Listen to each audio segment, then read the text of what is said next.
Hello दोस्तों, welcome to ICM channel. आज से अभी डिस्कस करने वाले हैं एक स्टॉक के बारे में जिसका नाम है टाटा स्टील। अभी लेटेस्ट ही एक बड़ा न्यूज़ आपको आते हुए दिखाई दे रहा है जो इसके लिए यहाँ पे शायद ख़राब जो है साबित हो सकता है।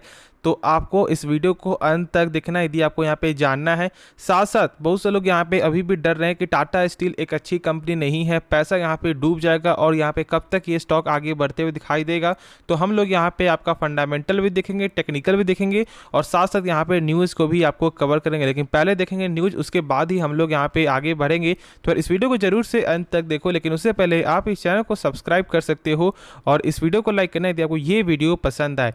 तो डिस्कस करते हैं टाटा स्टील के बारे में। अब देखो यहाँ पे पिछले मार्केट डे में जो है 2% से ज़्यादा का जो है गिरावट यहाँ पे देखने को मिला है और जो इसका प्राइस है ना वो अब आपका आ चुका है 108.70 रुपया पे।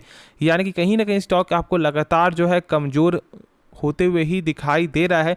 अब हम लोग पहले यहाँ पे न्यूज़ देखते हैं, फिर हम लोग यहाँ पे आगे डिस्कशन करेंगे।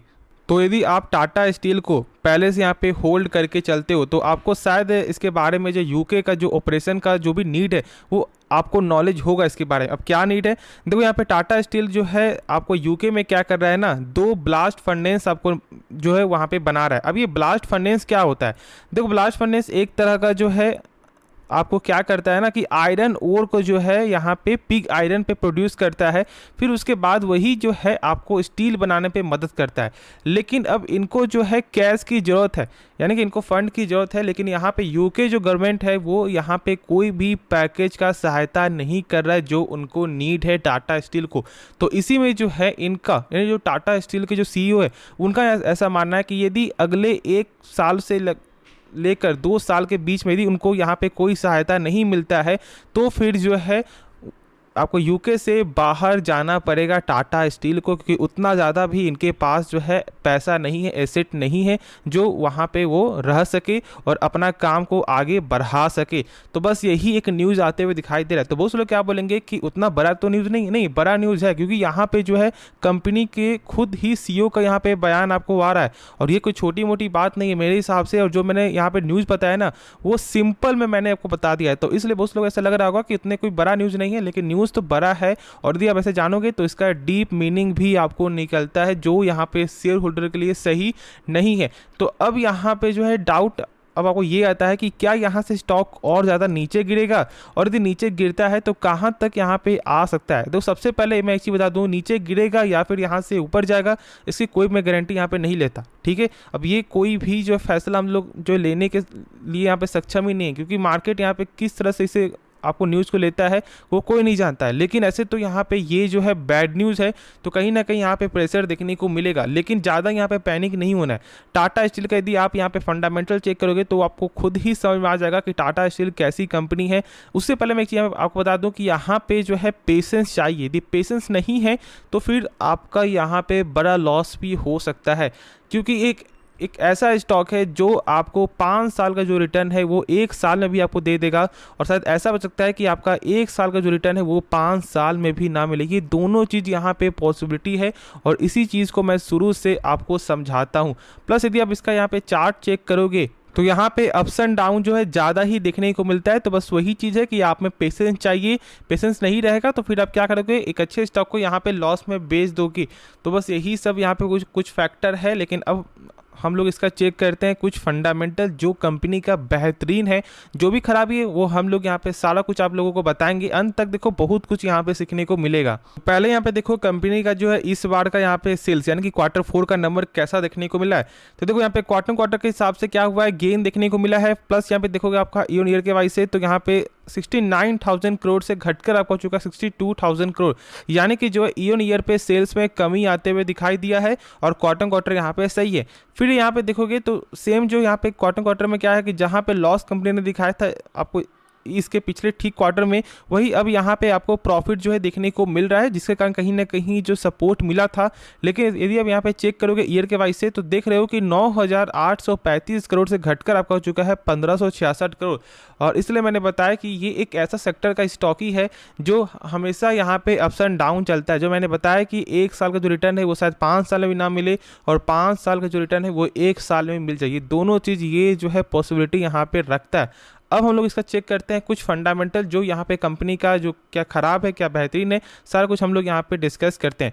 देखो पहले देखो यहाँ पे कंपनी का जो है आपका बुक वैल्यू जो है यहाँ पे 84 का, यानी कि यदि कंपनी डूब रही है तो आपको एक शेयर के बदले कंपनी यहाँ पे जो है 84 रुपया पे कर सकता है, जो एक बेहतरीन नंबर है।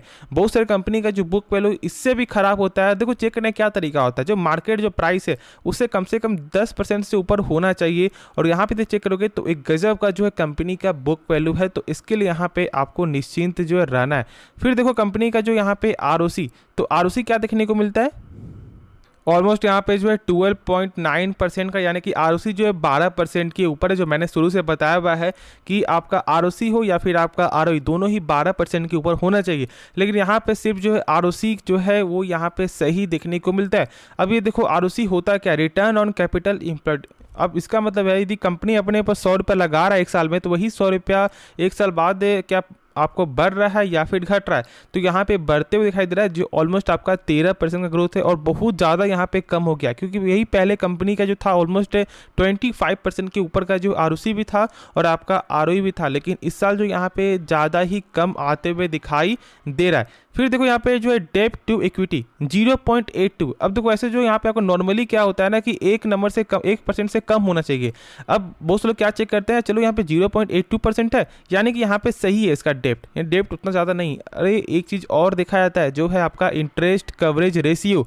अब देखो इसका मतलब क्या होता है, इंटरेस्ट कवरेज आपको ये बताता है कि यदि कंपनी सेल कर रहा है, कंपनी यदि कर्ज ले रहा है 100 रुपया, तो उसका सेल्स जो है कितना टाइम ज़्यादा हो रहा है, तो यहाँ पे मात्र 4 गुना ही टाइम ज़्यादा सेल्स हो रहा है। यानी यदि कंपनी 100 रुपया यहाँ पे कर्ज ले रहा है तो 400 सेल्स हो रहा है, तो कहीं ना कहीं यहाँ पे भविष्य में इम्पैक्ट पड़ सकता है, ठीक है, कर्ज को चुकाने के लिए। और ऐसा माना जाता है कि जो किसी भी कंपनी का जो है इंटरेस्ट कवरेज जो रेशियो है वो 8 टाइम्स से ऊपर होना चाहिए, और यहाँ पे इसमें जो है कमी देखने को मिलता है। अब यहाँ पे चेक करो टोटल एसेट, ठीक है, कितना है, लगातार जो है गेन यहाँ पे आपका होते हुए दिखाई दे रहा है, ठीक है। अब देखो इसका कैश फ्लो, यानी कि यदि कंपनी जो सामान बेच रही है क्या उसका पैसा जो है रिटर्न मिल रहा है या फिर नहीं मिल रहा है। और चेक करने का मैंने क्या तरीका बताया हुआ है, इस नंबर को देखना है कितना, यहाँ पे 21,000 करोड़, इस नंबर से कम होना चाहिए टोटल प्रॉफिट। और यदि हम लोग यहाँ पे चेक करें तो देखने को मिलता है 8,000 करोड़, यानी कि कंपनी का जो कैश फ्लो यहाँ पे पॉजिटिव है, और यही जो है आपको बचा भी रहा है। यदि कंपनी कैश फ्लो यदि आपका पॉजिटिव नहीं होता है तो स्टॉक में ज़्यादा प्रेशर देखने को मिलता है, और ये चीज़ आपको यहाँ पे समझना ही समझना है। फिर देखो यहाँ पे आपको प्रमोटर का स्टेक तो एक फ्लैट ही यहाँ पे देखने को मिला है, लेकिन यदि आप यहाँ पे चेक करो आपको जो FIS का, तो स्टेक यहाँ पे कम होते हुए दिखाई दे रहा है। फिर देखो यहाँ पे आपका म्यूचुअल फंड ने अपना स्टेक जो है बढ़ाया है, प्लस आपका जो पब्लिक का जो स्टेक है वो भी यहाँ पे बढ़ रहा है। और अब जानते हो कि देखो पब्लिक का स्टेक 25% से नीचे, तो कोई दिक्कत वाली बात नहीं है, तो इतना यहाँ पे चलता है, बाकी सब कुछ यहाँ पे सही है। बस एक चीज़ ही कंपनी का खराब हुआ है, जो है यहाँ पे इंटरेस्ट कवरेज रेशियो, बाकी हर कुछ कंपनी का लगभग सही ही देखने को मिलता है।